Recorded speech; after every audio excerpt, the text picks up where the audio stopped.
তাসকিন গত লাস্ট ম্যাচে খেলার সময় ডাইভিং এর সময় ইনজুরি হয়েছে। তাসকিন আহমেদ বাংলাদেশ পেস অ্যাটাকের নেতা ধরা হয় তাকে।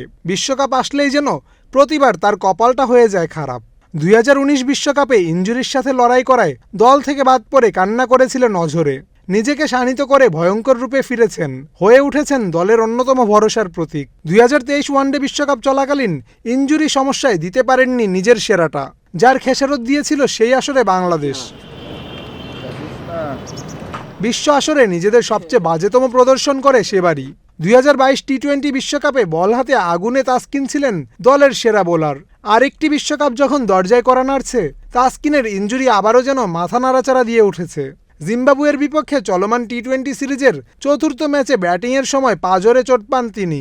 তাই শঙ্কা জেগেছে বিশ্বকাপে তাসকিন লাল সবুজের প্রতিনিধিত্ব করতে পারবেন তো। স্পোর্টসমেইল 24 থেকে বিসিবির চিকিৎসক দেবাশিস চৌধুরীর সাথে যোগাযোগ করা হলে তিনি জানান, তাসকিন গত লাস্ট ম্যাচে খেলার সময় ডাইভিং এর সময় ইনজুরি হয়েছে, পাঁজরের মধ্যে ব্যথা লেগেছে, এই জন্য ওকে আজকে খেলতে নামানো হয়নি। চোটের সর্বশেষ আপডেট পেতে তাসকিনের টেস্ট করা হবে, যার রিপোর্ট আসা পর্যন্ত এই পেসারের ভাগ্য ঝুলে গেছে বিশ্বকাপে তিনি বাংলাদেশকে প্রতিনিধিত্ব করতে পারবেন কিনা। এর আগে চলমান সিরিজের সবগুলো ম্যাচে বল হাতে তাসকিন ছিলেন দুর্দান্ত।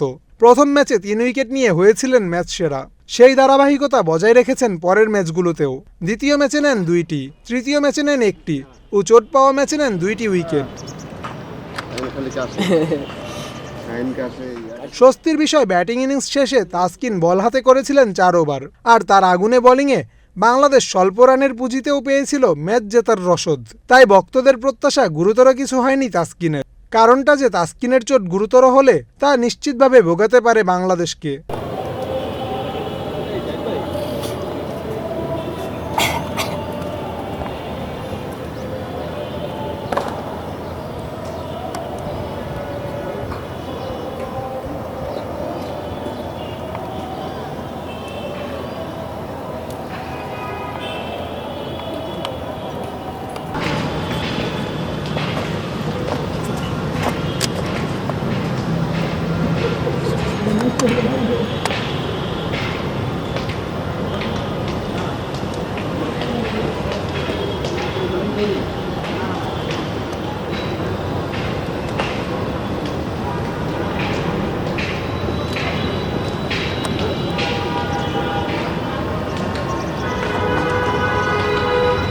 পারস ভাই, কত ছবি নিচ্ছ? একটা করে সিকোয়েন্স নাও।